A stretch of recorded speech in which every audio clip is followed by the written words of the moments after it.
What if everything you've been told about success is wrong? What if the person who works the hardest beats the person with the most talent every single time? Think about the smartest person you knew in school. The one everyone said had so much potential. The one teachers loved. The one who made everything look effortless. Now ask yourself, where are they today? And think about someone else. Someone who struggled. Someone who wasn't the most gifted, but someone who just kept going, no matter what. Who turned out more successful. There's a reason for that, a science-backed reason. And once you understand it, it will completely change the way you see yourself, your goals, and your potential. Welcome. Today we're diving into one of the most powerful books ever written on human achievement, Grit, The Power of Passion and Perseverance by Angela Duckworth. Stay with me until the end, because what you're about to hear might completely reshape how you think about success. Before we get into the book, let me tell you a little about the woman behind it. Angela Duckworth is not your typical motivational speaker. She's a psychologist, a researcher, a scientist who spent years asking one obsessive question: why do some people succeed and others don't? She didn't just sit in a lab. She went into West Point Military Academy, one of the toughest training programs in the world, and studied who would make it through and who would quit. She went into the National Spelling Bee and studied what separated the champions from everyone else. She worked with teachers, students, athletes, and business professionals. And after all of that, after years of data and thousands of people, she found one quality that predicted success above everything else. Above talent, above IQ, above social skills or family background. That quality? Grit. But here's the thing, grit is not what most people think it is. And by the end of this video, you'll understand exactly what it is, and more importantly, how to build it. Let's start at the beginning, with the story we've all been told. Since childhood, we've been taught that talent is the key to success, that the smartest students become the best doctors, that the most naturally gifted athletes become champions, that success is basically a lottery of genes. And you know what? It makes sense. When we see someone who's amazing at something, our first thought is, they must be naturally gifted. They must have been born with something special. But Angela Duckworth noticed something strange. In almost every field she studied, the most talented people were rarely the most successful ones. Let that sink in for a second. The most talented people were rarely the most successful. She saw students who were identified as gifted in school drop out when things got hard. She saw athletes who had more natural ability than their teammates get outworked and overtaken. She saw brilliant minds who could have changed the world give up after their first real failure. And on the other side, she saw people who were told they weren't good enough. People who failed. People who were overlooked. People who had every reason to quit, who somehow kept going and eventually reached the top. So she started asking a different question. Not, how talented are you? But, how long are you willing to keep going? Here's the uncomfortable truth that most people never want to hear. Most people don't fail because they lack talent. They fail because they stop too early. Think about your own life. How many things have you started and left unfinished? How many goals did you have that felt important until they got difficult? How many dreams did you quietly put away because the progress felt too slow? That's not a character flaw. That's human nature. But it is the single biggest difference between people who succeed and people who don't. Now here's where it gets interesting. Duckworth found that talent actually has a hidden danger built into it. When things come easily to you, you never develop the muscle to push through difficulty. You never learn how to struggle. And when the real challenge finally arrives, and it always does, you're not prepared for it. Meanwhile, the person who had to work twice as hard from the start, they've already built that muscle. They've already learned that discomfort is part of the process. And they keep going when others give up. This is why Duckworth says talent can actually be a trap. But before we go further, we need to define what grit actually is. Because I think most people misunderstand it. When most people hear the word grit, they picture someone gritting their teeth, white-knuckling through pain, forcing themselves to keep going on willpower alone. When most people hear the word grit, they picture someone gritting their teeth, white-knuckling through pain, forcing themselves to keep going on willpower alone. That's not grit. That's just suffering. Angela Duckworth defines grit as the combination of two things, passion and perseverance. And you need both. Not one or the other, though. Let's start with passion. And I want you to notice something important here. Duckworth's definition of passion is different from what we usually mean. She doesn't mean a burning excitement that fills you with energy every morning.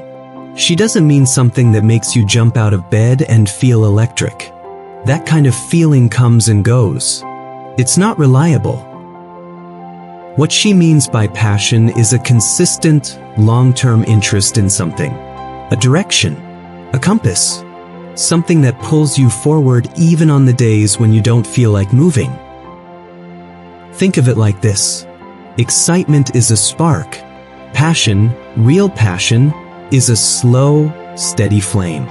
It doesn't roar, but it doesn't go out. And then there's perseverance, which is simply the ability to keep going, to push through setbacks, to come back after failure, to not let a bad week or a bad year become the end of the story. Grit is what happens when passion and perseverance show up together consistently over a long period of time. And here's something Duckworth discovered that completely changed how she thought about success. She called it the talent equation, and it goes like this. Talent multiplied by effort equals skill, and skill multiplied by effort equals achievement. Read that again slowly. Talent times effort equals skill. Skill times effort equals achievement. Did you catch what that means? Effort appears twice. Talent only appears once. In other words, effort is twice as important as talent. If you have talent but no effort, you develop some skill, but you never achieve much. If you have effort but modest talent, you can still build impressive skill, and you can absolutely achieve great things. This is one of the most important ideas in the entire book, because it means that how hard you work matters more than how naturally gifted you are. Let me give you a real-world example to make this concrete. Duckworth studied swimmers at the Olympic level, and she found that what separated the very best swimmers from the good ones wasn't raw physical ability. It was how they practiced. The best swimmers didn't just train longer, they trained better. They focused on their weaknesses. They pushed into uncomfortable territory. They didn't just repeat what they were already good at. This connects to a concept called deliberate practice, and it's one of the most powerful ideas in the entire book. Deliberate practice is not just doing something over and over again. It's not just logging hours. Deliberate practice is doing something with full focus on the specific areas where you're weakest, with immediate feedback and the intention of getting better. Think about how most people practice anything. They go to the gym and do the exercises they like. They study the subjects they're already decent at. They play the parts of a song they already know. They stay in their comfort zone and call it effort. But that's not deliberate practice. That's just going through the motions. Deliberate practice is the uncomfortable work. It's the thing you keep avoiding because you're not good at it yet. It's the part where you make mistakes and feel frustrated and want to stop. That feeling? According to Duckworth, that feeling is exactly where growth happens. She studied musicians, chess players, athletes, and professionals across dozens of fields. And the pattern was always the same. The people who reached world-class levels didn't practice more. They practiced differently. They spent more time in that uncomfortable zone where the real learning lives. Now here's the question you're probably asking yourself right now. How do I find something I'm passionate enough about to practice deliberately? How do I find my direction? Because that's the real challenge, isn't it? It's not just about working hard. It's about working hard on the right thing. Here's what most people get wrong about passion. They think passion is something you find, like it's hidden somewhere and you just need to look hard enough. And once you find it, everything becomes easy and clear. But Duckworth's research tells a very different story. Passion is not found. Passion is developed. She studied hundreds of highly successful people across different fields: scientists, writers, entrepreneurs, artists. And almost none of them said they discovered their passion in a single moment of clarity. Almost all of them said it started with a small, quiet interest. Something that caught their attention. Not an explosion, just a flicker. And then they followed that flicker. They explored it. They practiced it. They got a little better. And as they got better, they got more interested. And as they got more interested, they worked harder. And as they worked harder, they got better still. It was a cycle, not a lightning bolt. This is incredibly important because so many people are waiting to feel a burning passion before they start working hard. But Duckworth is saying the passion often comes after you start, not before. Think about something in your own life that you're at least a little interested in. Not obsessed with, not certain about, just mildly curious about. What if that small flicker is your starting point? What if instead of waiting to feel ready, you just began? One of the most counterintuitive things Duckworth found was this. It's not the people who try the hardest in any single moment who win. It's the people who try consistently, day after day, for years. Consistency beats intensity, every single time. Think about New Year's resolutions. Every January, millions of people sprint toward their goals with incredible intensity. They work out every day. They eat perfectly. They study for hours. They're all in. And then February comes, and most of them have already stopped. The problem wasn't effort. The problem was sustainability. They burned so bright, so fast that they burned out. The gritty person doesn't do that. The gritty person doesn't sprint. They pace themselves. They build a rhythm. They show up on Tuesday when there's nothing exciting happening. They show up in March when the motivation from January is long gone. They show up after a failure, after a setback, after a week where nothing went right. Duckworth studied students at the Chicago school system over several years. And the biggest predictor of whether a student would graduate wasn't their grades in any single year. It was whether they kept showing up consistently through all the difficulties over the long run. The same pattern appeared everywhere she looked. In every field, in every age group, in every culture. The people who make it are the ones who don't stop. Now here's a concept that connects perfectly to grit, and you may have heard of it before. Carol Dweck, another psychologist, discovered something she called the growth mindset. The idea that our abilities are not fixed, that they can grow with effort and the right kind of practice. Duckworth found that the gritty people she studied almost all had a growth mindset. They didn't see failure as proof that they weren't good enough. They saw failure as feedback, information, a signal that told them what to work on next. Think about what that means in practice. When someone with a fixed mindset fails at something, they think, "I'm just not cut out for this," and they stop. When someone with a growth mindset fails, they think, "I haven't figured this out yet," and they keep going. One little word changes everything. The word yet. I'm not good at this yet. I haven't reached my goal yet. I don't understand this yet. That word, yet, contains an entire belief system. A belief that the story isn't over, that there's more to come, that today's failure is not the final chapter. Duckworth found that when students were explicitly taught this idea, that their brains could grow and change, they became grittier. They persevered more. They achieved more. Which means grit isn't just a personality trait you're born with. It can be taught. It can be grown. And that's one of the most powerful findings in this entire book.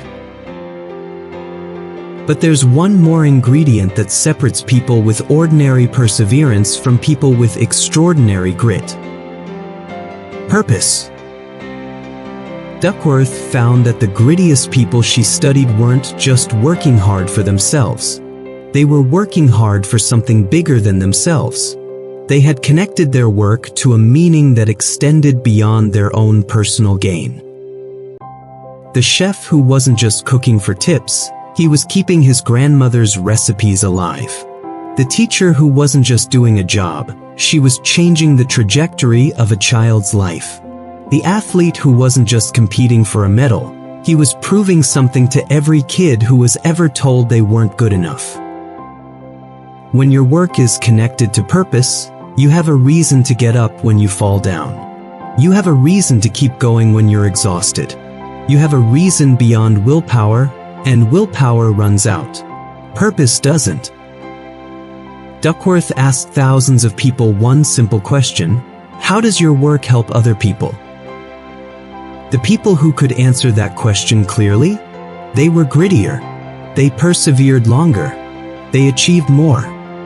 This is why people who find meaning in their work don't experience it as sacrifice. They experience it as contribution. And that shift, from sacrifice to contribution, changes everything about how sustainable your effort is. There's one more piece of the grit puzzle that I want to share with you, because it might be the most personally relevant one of all. Duckworth calls it hope, but not the wishful kind of hope.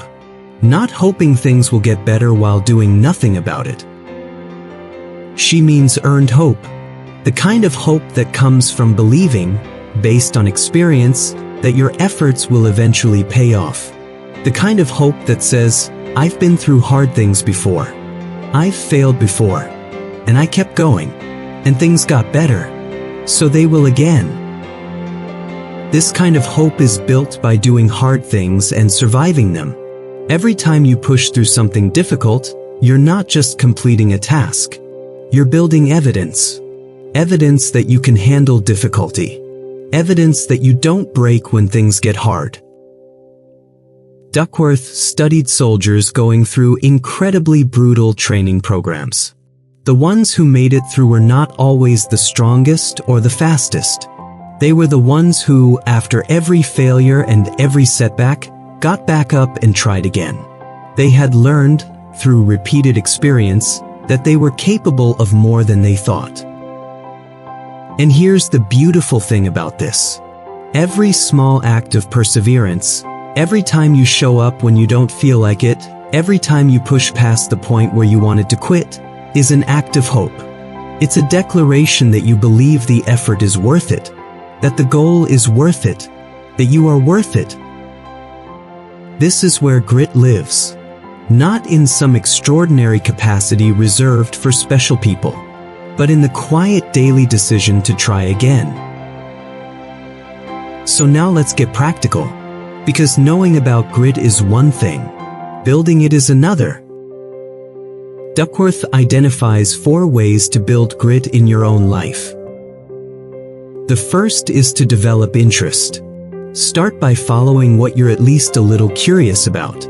Don't wait for a grand passion. Start small. Explore. Try things. And pay attention to what pulls you back. The second is to practice deliberately. Don't just put in hours. Put in focused, intentional, uncomfortable effort. Work on your weaknesses. Push past the easy stuff. Get feedback. Adjust. The third is to connect to purpose. Ask yourself honestly, who benefits from the work I'm doing? How does this connect to something larger than my own achievement? Find the meaning underneath the task. The fourth is to cultivate hope. Build your capacity for resilience by doing hard things and noticing that you survive them. Keep a record of the obstacles you've overcome. Build your own evidence that you can handle difficulty. And there's one more thing Duckworth emphasizes, which I think is deeply underrated. Environment matters. The people around you have an enormous effect on your grit. When you're surrounded by people who value perseverance, who model what it looks like to keep going, you naturally absorb that quality. Grit is contagious. Which means one of the most powerful things you can do right now is to examine who you spend time with. Are they the kind of people who push through, or the kind who give up? Because their choices will quietly shape yours. We started this video with a question. Why do some people succeed even when they're not the most talented? And now you have the answer. They succeed because they didn't stop. Because passion and perseverance, together, consistently over time, are more powerful than raw talent will ever be. Angela Duckworth spent years proving what, deep down, many of us already suspected. That the human spirit is capable of extraordinary things, not because of what we're given at birth, but because of what we choose to do with what we have. Think about the most important goal in your life right now. The one you really want. The one that keeps pulling you back. Have you been waiting until you feel ready? Have you been waiting until conditions are perfect? Have you been starting over every time things got hard? What if you just didn't stop this time? What if you decided today that you would keep going, not because it's easy, not because you feel inspired, but simply because the goal matters to you and you are someone who doesn't quit? In the end, it's not about how gifted you are. It's not about your background or your circumstances or your natural ability. It's about how long you're willing to keep going when things get hard. That's grit, and it's available to every single one of us. If this resonated with you, please hit the like button. It helps more people find this content. Subscribe so you never miss a new book summary. And drop a comment below. What's one area of your life where you're going to practice more grit starting today? Thank you for watching, and keep going.